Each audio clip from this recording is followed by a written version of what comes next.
Vous l'avez sûrement vu récemment, une toute nouvelle règle a été introduite en Formule 1 pour la saison 2025 et elle concerne le Grand Prix de Monaco. 2 arrêts vont être obligatoires cette année, contrairement à un arrêt sur tous les autres circuits du calendrier, dans le seul et unique but d'avoir un petit peu plus de divertissement et d'action en piste. Vous le savez, à Monaco en général, il n'y a quasiment aucun dépassement. Mais du coup, je me suis posé la question, quelles ont été les règles dans l'histoire de la Formule 1 par le passé, les plus what the fuck ou les plus incompréhensibles qu'on ait pu avoir dans notre sport. Aujourd'hui, on va revenir sur des règles que vous connaissez peut-être déjà, qui ne sont pas si vieilles, et d'autres qui datent d'il y a très longtemps et qui n'ont absolument aucun sens. Si vous connaissez des règles qu'on n'a peut-être pas évoquées dans cette vidéo, n'hésitez pas à les donner en commentaire, ça pourra être très drôle et ça pourra sûrement servir. N'hésitez pas à mettre un j'aime, à vous abonner, hein, bien évidemment, ça nous soutient énormément. Et sans plus tarder, il est temps de passer à la première règle insolite.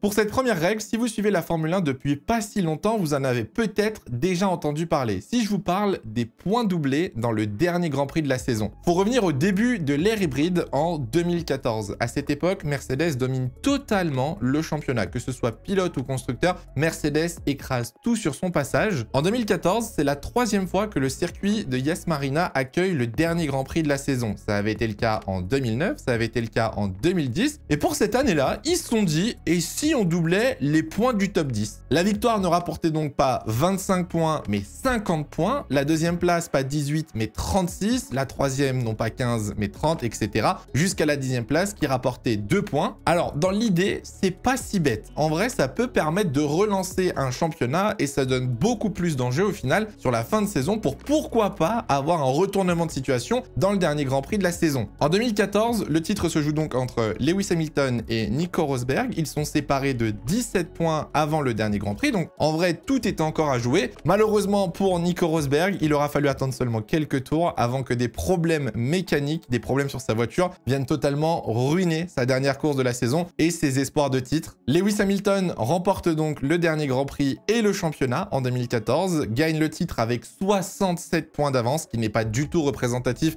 de ce qui s'était passé pendant la saison 2014, et cette règle a disparu. Voilà, cette règle a été grandement critiquée par les fans, par tout le monde de la Formule 1, et dès la saison 2015, cette règle a été totalement abandonnée. Alors en vrai, moi je la trouve pas si stupide, c'est vrai qu'elle peut totalement faire basculer un Grand Prix, par exemple ça aurait été le cas en 2025 avec le championnat constructeur, mais d'un autre côté, je trouve que ça dévalorise tellement le reste de la saison de se dire qu'au final, la dernière course peut totalement faire basculer la saison, ça n'a pas réellement de sens. Pourquoi se casser la tête pour marquer autant de points pendant toute une saison pour que sur un claquement de doigts, un pilote puisse faire un braquage à la dernière course? Je trouve pas ça très sportif. Je pense que certains d'entre vous avaient déjà entendu parler de cette règle si vous suivez la Formule 1 depuis un petit peu plus de 10 ans. N'hésitez pas à me dire ce que vous en pensez dans les commentaires. En ce qui concerne cette vidéo, vous allez voir, c'est probablement la règle la moins farfelue qu'on va avoir dans cet épisode.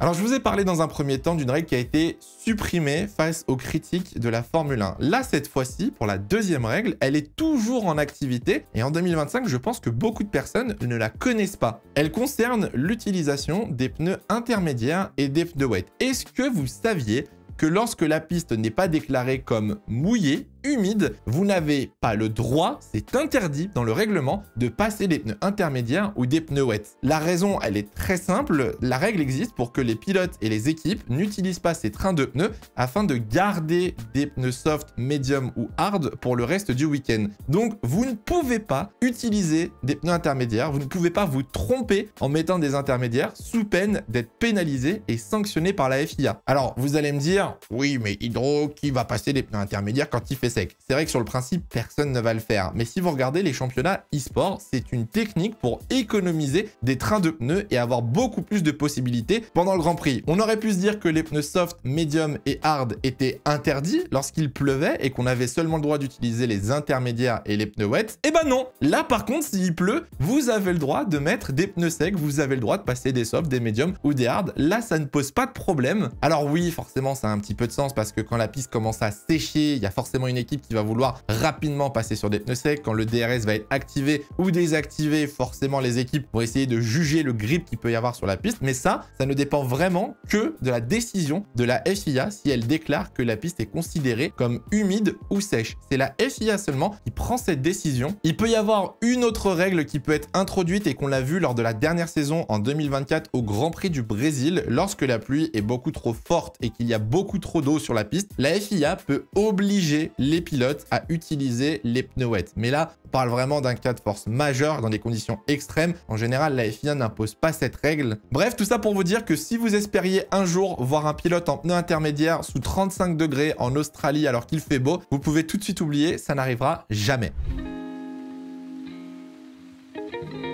On va se concentrer cette fois-ci sur un problème qui dure et qui perdure même dans l'histoire de notre sport, qui est le format de qualification. En Formule 1, ça a toujours été un casse-tête pour trouver le meilleur format possible pour les qualifications d'une course et la FIA a changé de format un nombre de fois incalculable. Alors le format que vous connaissez aujourd'hui, il est très bien, mais par le passé, on a eu des formats mais sortis d'une imagination inimaginable. Déjà, il faut savoir que le format Q1, Q2, Q3 n'a pas toujours existé. Ça n'a pas toujours été la norme. À partir de 2003, les qualifications se faisaient seulement sur un tour. Oui, oui, comme dans les jeux vidéo en contre-la-montre, les pilotes sortaient tour après tour dans l'ordre inverse du classement du Grand Prix précédent. Vous voyez que ça commence déjà à être compliqué. Chaque pilote avait le droit à 3 tours sur la piste pendant la séance de qualification. Un tour de sortie, un tour chrono et un tour pour rentrer au stand. Lorsque le premier pilote sortait et se lançait pour son deuxième tour, donc son tour chrono, un deuxième pilote prenait la piste derrière lui pour faire son tour de sortie. Lorsque le premier pilote, lui, faisait son tour de rentrée au stand, le deuxième pilote passait sur le tour chrono et le troisième pilote sortait pour son tour de sortie. Et ça, jusqu'à ce que tous les pilotes aient effectué un tour chrono et qu'on ait une grille de qualification. Mais ça, en 2005, ça a changé. En 2005, Bernie Ecclestone et la FIA se sont mis d'accord pour remodifier ce format afin de réduire les écarts de performance qu'il pouvait y avoir. À l'époque, ils étaient vraiment monstrueux.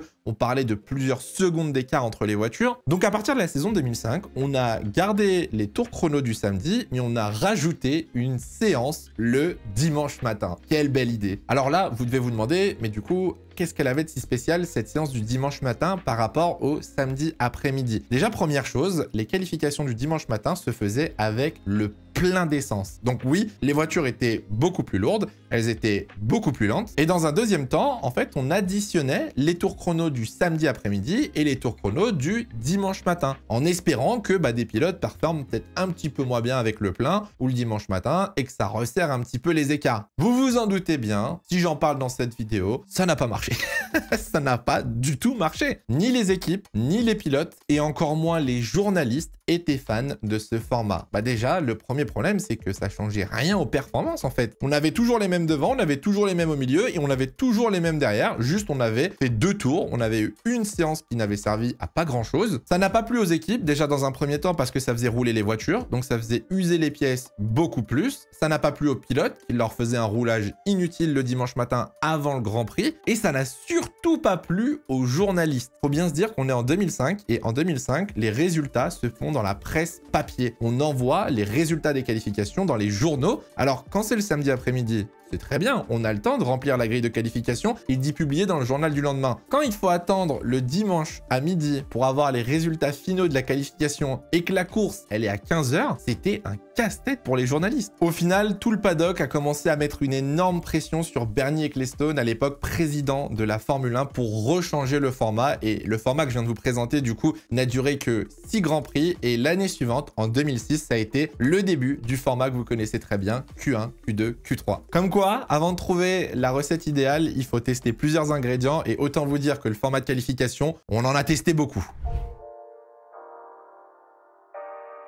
Vous pensiez que j'allais arrêter là avec les séances de qualification? Non, non, non. On va parler du format qui avait été introduit en 2016, les qualifications éliminatoires. Le but d'une qualif, c'est d'éliminer quelqu'un, donc en soi, c'est pas surprenant. Alors cette fois-ci, on n'a pas changé le format que vous connaissez bien, qui est Q1, Q2, Q3. Ça n'avait pas changé. Néanmoins, il y avait une petite règle supplémentaire. On est plus ou moins au début de l'ère hybride et on est clairement sur la domination de Mercedes. Aujourd'hui, la différence entre le temps de la pole position qualification et le dernier chrono est d'environ 1 seconde, 1 seconde 5. En 2016, si on compare les chronos de pole position et du dernier pilote sur la grille, les écarts pouvaient aller jusqu'à 5 secondes de différence. Donc autant vous dire qu'on avait des qualifs pas très passionnantes, on avait toujours les Mercedes devant en pole avec Ferrari et Red Bull derrière. Le midfield était plus ou moins le même avec Force India, Renault, Toro Rosso. Bref, les séances de qualification ne nous faisaient pas vibrer en 2016. Et du coup, la Formule 1 s'est dit, on va changer le système, on va rajouter une règle. La Formule 1 s'est dit que au bout d'un moment, on allait éliminer tous les derniers pilotes du classement toutes les 90 secondes. Pour vous expliquer, en Q1, au bout de 7 minutes, le dernier pilote du classement était éliminé. Et 90 secondes après, c'était le suivant. Et 90 secondes après, c'était le suivant. L'objectif, c'était de forcer les pilotes à rester en piste et rouler au maximum pendant la séance de qualification, afin que les gens aient un petit peu de divertissement et puissent voir les voitures rouler. Alors, le résultat, il était le même. À la fin de la Q1, on avait donc 7 pilotes éliminés. Il nous restait 15 pilotes, parce qu'on était 22 à l'époque. À la fin de la Q2, il nous restait 10 pilotes pour la Q3, et à la fin de la Q3, quand tu arrivais au dernier compte à rebours, il te restait ton poleman, le dernier pilote encore sur la piste.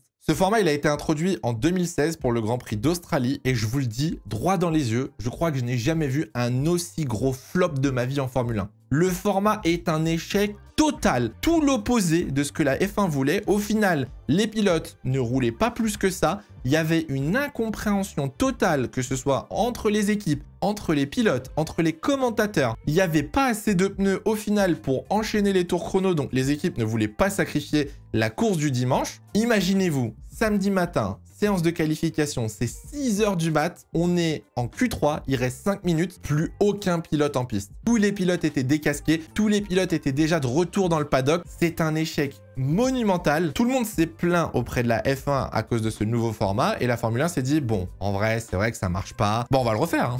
On va le refaire à Bahreïn. La Formule 1 a bien compris que le système n'était pas très populaire et que ça ne marchait clairement pas sur la piste, et du coup a proposé un nouveau format aux équipes de Formule 1. La F1 voulait cumuler les 2 meilleurs temps de la Q1, puis de la Q2 et puis de la Q3 pour réaliser la grille de départ. Bien évidemment, personne n'a accepté ce format. La F1 a retesté le format à élimination toutes les 90 secondes. Le résultat a été le même, confusion, panique, manque de roulage et frustration. Heureusement, la Formule 1 a vite abandonné cette idée, et dès le 3e Grand Prix de la saison, Grand Prix de Chine, on était de retour au format que vous connaissez bien, avec une Q1, une Q2 et une Q3. Je vous l'ai dit, et je pourrais, je pense, passer des heures et des heures à vous refaire les formats de qualif qu'on a eu dans l'histoire de la Formule 1, mais ça a toujours été un vrai débat, un vrai sujet de divertissement, et par le passé, c'est vrai que c'était quand même assez compliqué. Estimez-vous heureux si vous avez découvert la Formule 1 il n'y a pas longtemps.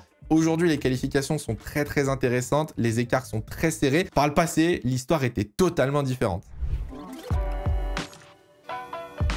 Pour terminer cette vidéo, on va parler d'une règle pas si connue et qui a existé pendant très longtemps. C'est la fameuse règle des moins bons résultats. Je n'ai pas trouvé de meilleure traduction, ça s'appelle dropped result en anglais, voilà. Pendant très longtemps, cette règle a été considérée comme normale, et au final, ils ont toujours connu ça, mais avec du recul, aujourd'hui, je la trouve quand même assez atypique et assez bizarre. Cette règle a été introduite dès la première course en 1950 et est restée jusqu'en 1991, et cette règle consistait à ne pas prendre en compte tous les résultats de la saison pour déterminer le champion pilote.